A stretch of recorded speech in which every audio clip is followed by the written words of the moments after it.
sit and wonder, they say, why do single women, single mothers, think that taking care of a child by themselves, just doing it all by themselves, is a flex? We don't. We don't think it's a flex. You think that we chose to live this life and take care of children 24/7 on our own, go to work, pay daycare on our own? No, if that was the case, we would have never laid down with them. Every woman thinks their dream is to have a 2-parent household and a backyard with a dog and a pool, and a husband go to work and come home and lovey-dovey and watch movies. It didn't end like that. You got to understand that. See, mama's babies, daddy's maybe. A mother always has to stand her ground and be there. A daddy can run off. Mother's got to stick around. Even when that child is 18 and older, we still got to be there. See, understand this. Not only did we choose peace for ourselves, we chose peace for our children. Let me stop it right there and say, first of all, I'll always like to give credit to the content creators.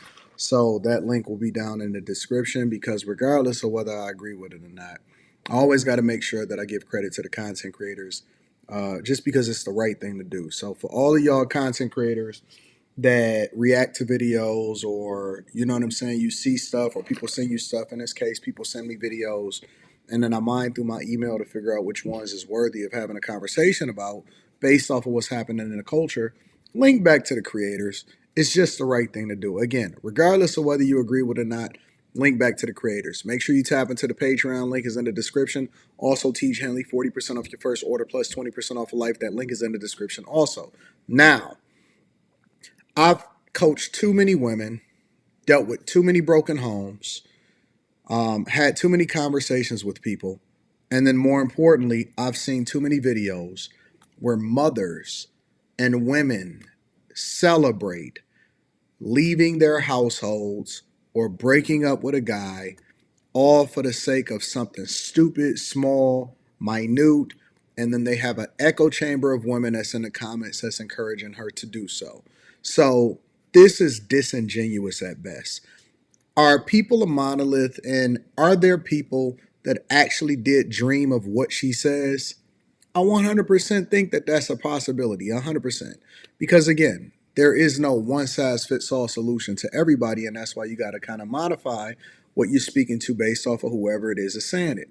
However, it is a thing, it is a cultural norm for people not to do the things proactively that put themselves in the best position to be successful. So for example, we know that most people don't have children inside of wedlock. We know that most people already seen who it was that they were having children with, and they didn't just switch up after you had children. More than likely, they are exactly who you thought that they were, and you didn't take seriously the fact that you were bringing into the world a whole human being who didn't happen to be here, who didn't want to be here, and then you're putting that child at a disadvantage. More importantly, we see that women don't want to update the laws for family court. We see that there's a lot of people that are keeping their children away from the person. We see that there are women that knows that the husband or the former husband or the ex-boyfriend or whoever it is that you had a child with, in a lot of cases, are actually the best person for that child to live with and to get custody. And we know that there are a ton of people that use child support as a way to subsidize their lifestyle. So when I see people say this a lot of times, it's disingenuous, because the nature of a person that actually is doing the right thing will want the best thing for the child. And having them in a broken household, proactively having a child out of wedlock, always having multiple different baby daddies, always claiming victim, and keeping that child from their father is in no way, shape, or form the best thing for that child. Now, again, I am sensitive to the idea that there are women that may fit that narrative, and there are some people that found themselves in a situation where they didn't have no choice but to leave. You know, I'm never going to be a fan of abuse. I'm never going to be a fan of certain things. But at the same time, you're supposed to take your vows seriously, and you're supposed to get married before you have children. We can solve for 98% of the problems that's happening within the community if people vetted better the person that they open up their legs to, if people use protection, and more importantly, we also could make sure if we actually had people having children within wedlock and doing the thing that's in the best interest of the children.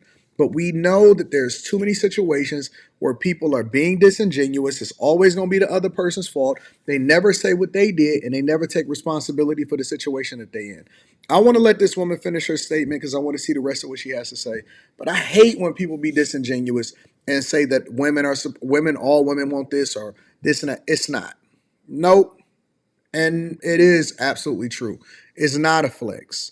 It's not a flex. It actually puts you and your child at a disadvantage.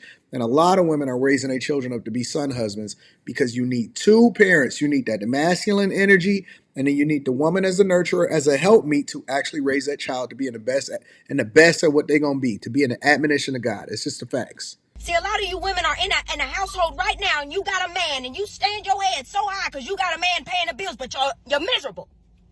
It's toxic. You forgot all about your mental health. You don't even think right. You're crying, you sleep to self.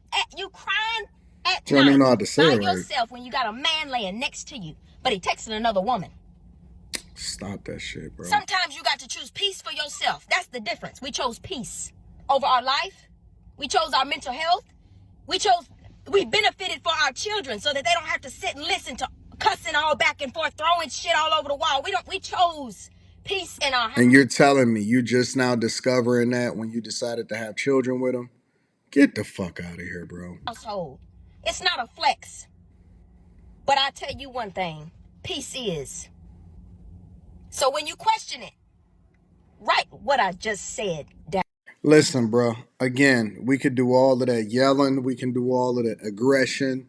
We can be passionate about what we say on a regular basis. But the fact of the matter is that you are whatever it is that you attract. You are whatever it is that you attract. And the failure to take responsibility and ownership of where you are in life is the biggest red flag. It's the largest red flag. You know what I've learned? Winners win and people that are valuable get picked. I ain't never seen somebody drop $100 bill on the ground and at some point people not hurrying up to go and scurry and pick that up. People will fight over that $100 bill on the ground. I ain't never seen a supercar, you know what I'm saying, not get oogled over, or people trying to figure out how they can afford it and all of that stuff. The best people, the best product, the best situations, those are always snapped up first. They snapped up first. The best deals get snapped up. And so when I see people that are not, they can't find themselves in the best situations. They always having difficulty. It's always somebody else's fault. And they can't find a man because the dating pisses pool. It's because you in it. It's because you're in it. You are the problem and you are the thing that you're attracting. And so I've largely always believed and always taught myself that whatever situation that you find yourself in is because you did it. If you win it, it's because you're a winner. If you a loser, is because you're the loser. It ain't everybody else's fault that they didn't pass you the ball. You on the team, you shot the shot, you missed it, y'all lost the game, you're a loser. And so I'm not saying that all women are losers that are single mothers, but we got to change and shift our cultural norm. And just because there's a bunch of women that are complaining about it, talking about I chose peace, I've always believed also that who I am, it carries with me no matter where I go. If I go to a different city, I'm still me. If I go to a different job, I'm still that same type of employee that got fired from the last one. If that's how I left the last job. You don't change, you don't switch up. When you go to college, you're no different than what you were in your senior year in high school. You're not just gonna turn it on all of a sudden. You're the same person that you was. And I just think that people need to take responsibility and ownership of their situation and they'll get the better results. We got to be proactively honest and we need to solve for the problem by first admitting who we are. Let me know what y'all think inside of the comments. Again, I always like to link back to the content creator, so that'll be down in the description. Let me know what y'all think inside of the comments. Make sure you tap into the Patreon. Link is in the description. That's a crazy stop screen that I'm at. I love y'all. I appreciate y'all. I'm going to read y'all comments shortly.